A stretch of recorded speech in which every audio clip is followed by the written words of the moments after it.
ensuite, je souhaite pouvoir écouter, me rendre compte et aider à organiser l'aide internationale, le soutien et l'appui à Beyrouth et à la population du Liban.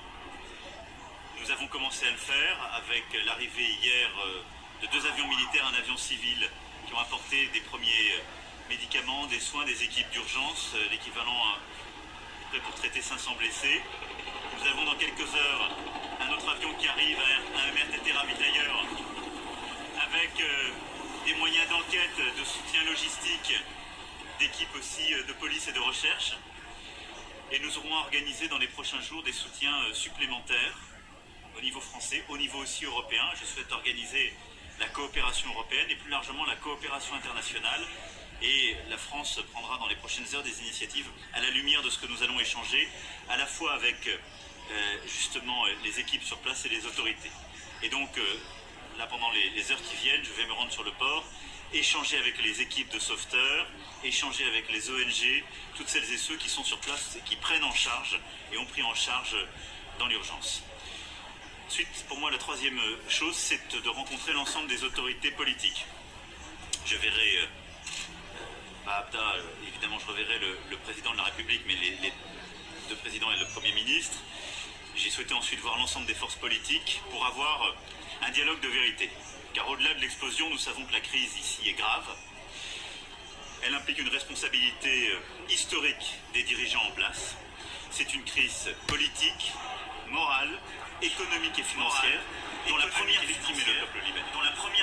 Et elle impose des réactions extrêmement rapides. Et donc pour moi, cette visite est aussi l'occasion d'un dialogue de franchise, d'une exigence aussi à l'égard des forces politiques et des institutions libanaises. Et je pense qu'on ne peut pas faire l'économie aujourd'hui de ce dialogue de vérité. Et les heures qui viennent seront également importantes à mes yeux. Enfin, j'ai souhaité aussi rencontrer la société civile, les écrivains, les intellectuels, les femmes et hommes d'entreprise, les journalistes, pour avoir notre voix et un autre regard sur le Liban contemporain et sa crise, et pour pouvoir échanger aussi sur les solutions, leurs propositions et leur manière de voir les défis du moment. Est-ce que les réformes doivent s'engager? Écoutez, d'abord, aujourd'hui, la priorité, c'est l'aide de soutien à la population. Sans condition. Mais c'est l'exigence que la France porte depuis des mois, pour ne pas dire des années, en effet de réformes indispensables dans certains secteurs français. L'énergie, les marchés publics, la lutte contre la corruption. Si ces réformes ne sont pas faites, le Liban continuera de s'enfoncer. C'est un autre dialogue que nous devons avoir, que je souhaite aussi mener aujourd'hui. Bien sûr, je l'aurai tout à l'heure à la résidence des Pins lors de la conférence de presse. Nous avons déjà, nous le savons, plusieurs architectes français qui tressaient cette solidarité entre nos 2 pays, entre autres. D'autres disparus, des familles françaises sont aujourd'hui endeuillées par cette explosion. Nous avons aussi de l'inquiétude, nous avons beaucoup de blessés. Le ministre des Affaires étrangères qui m'accompagne verra tout à l'heure les conseillers consulaires.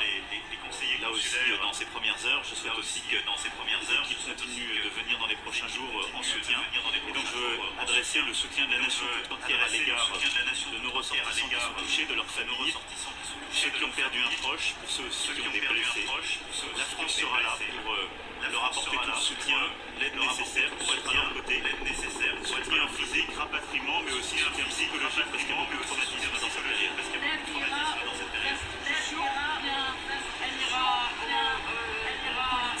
Nous allons organiser les choses pour que l'aide puisse aller sur le terrain. C'est pour ça que je verrai tout à l'heure les équipes de sauvetage, les ONG. Je souhaite qu'en lien avec les Nations Unies, nous puissions avoir une organisation de l'aide sur le terrain qui puisse toucher les Libanaises et les Libanais, la population. C'est cela dont nous avons besoin.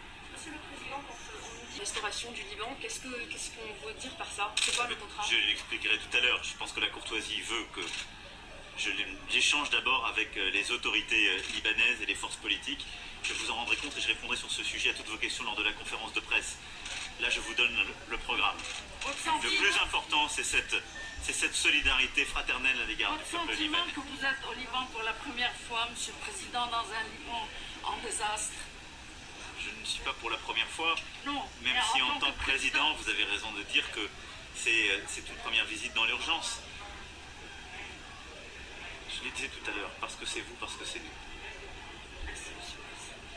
Voilà les premiers mots d'Emmanuel Macron qui est à Beyrouth, premier président étranger à se rendre sur place, accueilli par son homologue Michel Aoun tout à l'heure à sa descente d'avion. Vous le voyez, le président s'est rendu tout de suite sur les lieux de la catastrophe. Le port de Beyrouth complètement détruit par la double explosion de mardi. Il ne reste qu'un grand cratère. On va suivre donc ces images qui nous parviennent depuis le Liban avec vous, Bilal Tarabé. Bilal, bonjour, on est vraiment encore aux explications, on est plutôt dans l'émotion. On rappelle ce bilan qui n'est que provisoire, 137 morts et 5000 blessés.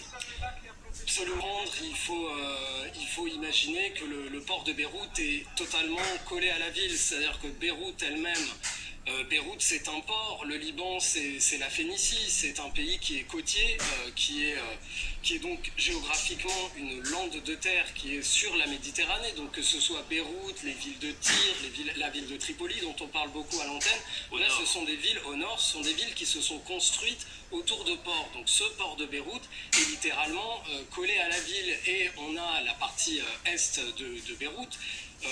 La géographie est et ouest est héritée de la guerre civile qui s'est terminée il y a 30 ans là-bas. On a cette partie est de Beyrouth qui est littéralement collée à ce port. Mais quand je vous dis collée à ce port, c'est-à-dire à 500 mètres, 600 mètres, 1 kilomètre de ce port, on a des zones résidentielles, des zones commerciales, la mairie de la ville, etc. Donc effectivement, quand cette explosion a retenti, on peut le dire, elle a retenti au cœur de Beyrouth. Et d'ailleurs, dans cette catastrophe, le hasard a fait que la mer a absorbé à peu près la moitié de cette explosion. Donc on peut imaginer ce qui se serait passé si ce entrepôt avait été situé plus à l'intérieur de la ville.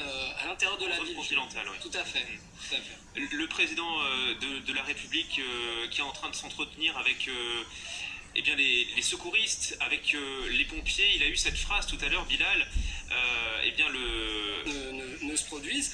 Et pour vous donner un exemple très récent, lundi, la veille de l'explosion, le ministre des Affaires étrangères libanais lui-même a démissionné de façon assez fracassante en dénonçant le manque de volonté, et ça ce sont ses propres mots, du gouvernement auquel il appartenait à mettre en place des réformes. Alors quand on parle de réformes, c'est quoi ? En substance, c'est la fin de la corruption et c'est surtout la fin de ce système clientéliste qui dirige le Liban depuis maintenant une trentaine d'années. Pourquoi ? Parce que ce sont les partis politiques que nous avons actuellement. Le 17 octobre 2019, c'est-à-dire l'année dernière, on peut de manière ouverte affirmer, commenter le fait que l'État libanais est l'un des plus corrompus de la planète. Alors quand on dit corrompu, ça peut paraître comme étant une notion un petit peu... Je vous écoute. Oui, non, mais alors concrètement, ça veut dire quoi pour les Libanais ? Ça veut dire quoi, puisque vous connaissez bien, vous y avez vécu, vous avez de la famille là-bas. Comment est-ce que concrètement les Libanais vivent aujourd'hui quand on parle de... Puissance étrangère un petit peu qui était perçue comme protectrice du Liban est en perte de vitesse. Alors encore une fois, pour parler très concrètement, le français depuis une dizaine d'années s'est fait supplanter par l'anglais. Il y a beaucoup plus de Libanais qui ont l'anglais aujourd'hui en deuxième langue maternelle que le français. Et cette perte de vitesse du français, elle s'explique par plusieurs choses. Elle s'explique d'abord parce que les opportunités économiques des 15 dernières années dans la région se situaient plutôt dans les pays du Golfe, et parce que aussi les conditions d'immigration, vous savez que les Libanais émigrent beaucoup, alors là ils émigrent plus que jamais, mais ils ont toujours beaucoup émigré. Ces conditions d'immigration étaient perçues comme plus faciles dans des pays comme l'Australie, le Canada, voire les Pays-Bas. Ça c'est premièrement. Et deuxièmement, la France au Liban a aussi une image, on va dire, de protectrice en particulier de la communauté chrétienne. Et alors autant que la communauté chrétienne est effectivement très très importante au Liban, les chiffres réalistes la place à peu près 35% de la population, ce qui est déjà beaucoup. Il y a du côté des populations musulmanes sunnites, musulmanes chiites et autres, peut-être une volonté de se détacher de l'ancien protectorat et donc de se tourner vers le monde anglophone.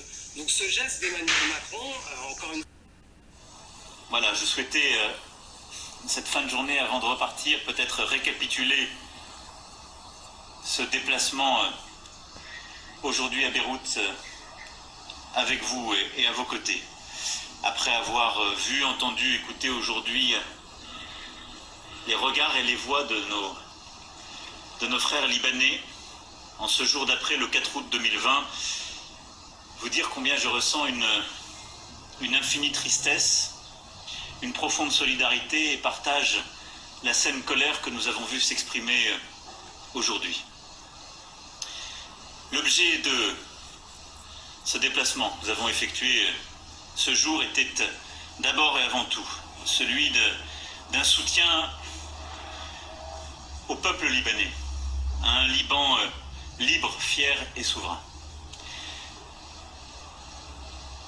Et dire que dans ces moments-là, il n'y a qu'une évidence, être présent et aider. C'est ce que nous avons fait dès les premières heures, et je vais y revenir, et c'est ce pourquoi nous devions être là aujourd'hui. Cette solidarité, cette fraternité, c'est celle de tout le peuple français, à l'endroit du peuple libanais. Nous vous accompagnerons sur ce chemin. Aujourd'hui, demain, nous serons là, et la France ne lâchera jamais le Liban. Elle n'abandonnera jamais les Libanaises et les Libanais. Jamais. Nos destins sont noués indéfectiblement par les liens du temps, de l'esprit, de l'âme, de la culture, des rêves. Et en ce jour de deuil, à Beyrouth, 1000 fois morte, 1000 fois revécue, la France entière dit aujourd'hui qu'elle est à ses côtés. Et que lorsque le Liban est frappé au cœur comme il l'est aujourd'hui, c'est aussi le cœur de la France qui est frappé. Et je veux adresser ici toutes mes condoléances aux familles qui ont été touchées. Il y a une cinquantaine de Françaises et de Français qui ont été touchés au moins. Il est trop tôt pour... Seules les structures métalliques et les grues tiennent encore debout. Les déflagrations ont mis à terre un pays déjà à genoux. La moitié de la ville est détruite. Des centaines de milliers d'habitants sont sans domicile. Elle a aussi réclamé l'assignation à résidence des responsables du port. Au lendemain du choc, les survivants découvrent l'ampleur du désastre. Malheureusement, ici tout le monde s'entraide. J'ai vécu l'horreur de la guerre, mais je n'ai rien vu de tel, dit ce commerçant. Ça a détruit un peu nos repères, notre sens de sécurité dans notre pays. Dans le port de la ville et non loin du site du drame, le principal silo de grains a été détruit, laissant le pays avec moins d'un mois de réserve de céréales. Dans les décombres, on recherche encore les victimes. L'aide internationale s'organise. La Russie achemine des médicaments et envoie du personnel médical. La Grèce et le Qatar font de même. 3 hôpitaux de Beyrouth ne sont plus opérationnels. 2 autres ne sont qu'à moitié. Dans un message posté en arabe sur Twitter, l'hôpital Echilov de Tel Aviv en Israël propose d'accueillir des blessés. L'aide de l'OMS est en route. L'aide couvrira 1000 interventions traumatologiques et jusqu'à 1000 interventions chirurgicales nécessaires. On veut traiter les brûlés, les blessés, indique le porte-parole de l'OMS. Des officiers de la sécurité civile française vont également aider aux recherches. On a d'abord une capacité de recherche et de victimes ensevelies sous des gravats, des décombres. On a d'abord une capacité donc pour ça, on utilise des moyens techniques. On a 3 chiens sous des gravats, des président décombres. français Emmanuel Macron se rendra à Beyrouth. Des moyens techniques. Sur les lieux du drame, les officiers se succèdent. Tous réclament l'enquête. Sur les lieux du drame, nous sommes déterminés à mener des investigations et à établir les circonstances de ce drame le plus vite possible, dit le président libanais. Au-delà de la douleur, la colère des Libanais se fait entendre dans le centre-ville de Beyrouth. La rue se demande pourquoi des matières dangereuses ont été laissées proches des populations. Les jeunes du 17 octobre se sont réunis, place des Martyrs, au centre-ville de Beyrouth, pour exprimer leur dégoût, leur haine de la classe au pouvoir, et pour dire, mais partez, si vous êtes incapables de nous protéger, si vous êtes incapables de faire un effort, partez. Beyrouth a été anéantie par le souffle de l'explosion. Encore un coup dur qui mettra à l'épreuve la résilience de l'Italie et des réfugiés vivant au Liban. Ici Esme Khayat, Radio Canada, Montréal. Et des réfugiés vivant au Liban. Ici Esme Khayat, Radio Canada, Montréal.